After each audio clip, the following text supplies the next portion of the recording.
Welcome back to step 6. And then put some railing on here now.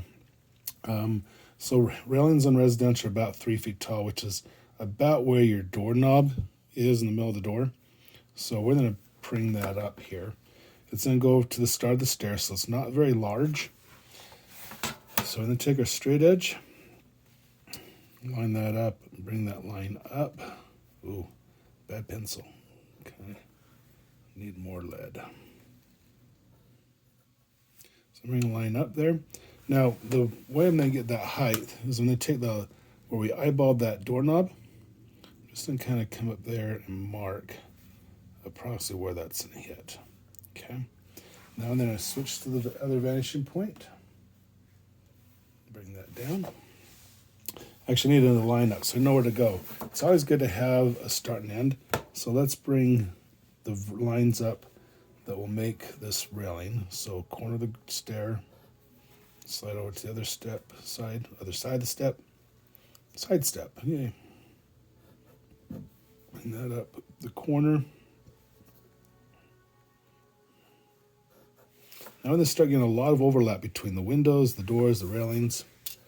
So our vanishing point. And that's going to go across here. Now you might have to make these lines a little darker to keep track of everything. And while I'm at that vanishing point, we're going to put the little top to these 2 openings here. So there's our top of railing. And then we're going to do a bottom rail up a little bit higher so it's not exactly on the bottom. Because we're going to thicken some of these wall lines up for posts. Okay. Then we're going to flip to the other side, carry those lines back to the wall. And again, you might have to go a little darker so you can keep track of these. It does get a little busy when you're working on these.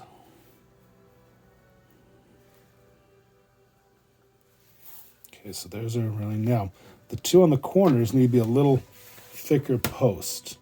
So from the floor line, we're going to make those a little bit larger. If I can get my pencil to go the right direction. And do the same on this side. I'm going to go on so I can see them proportional. And then the one on the corner will also be a little larger. That's going to be probably a 4x4 post. So there'll be a line on each side of the corner. So it has that thickness. Okay, and again, it's going to be hard to see all this. So keep track of what's going on there. Erase if you need to in areas. So it's clear. And then I'm just going to put a series of vertical lines. These are what are called balustrades. So I'm just going to come across. And these are really only about 4 inches apart, but I'm just going to exaggerate and put some in there, just so there's vertical lines. And these will just be single because they're going to be too small if you try and do them with any thickness, because they're only about 1 inch in diameter, maybe 1.5 inches, depending on what kind of railing you're doing.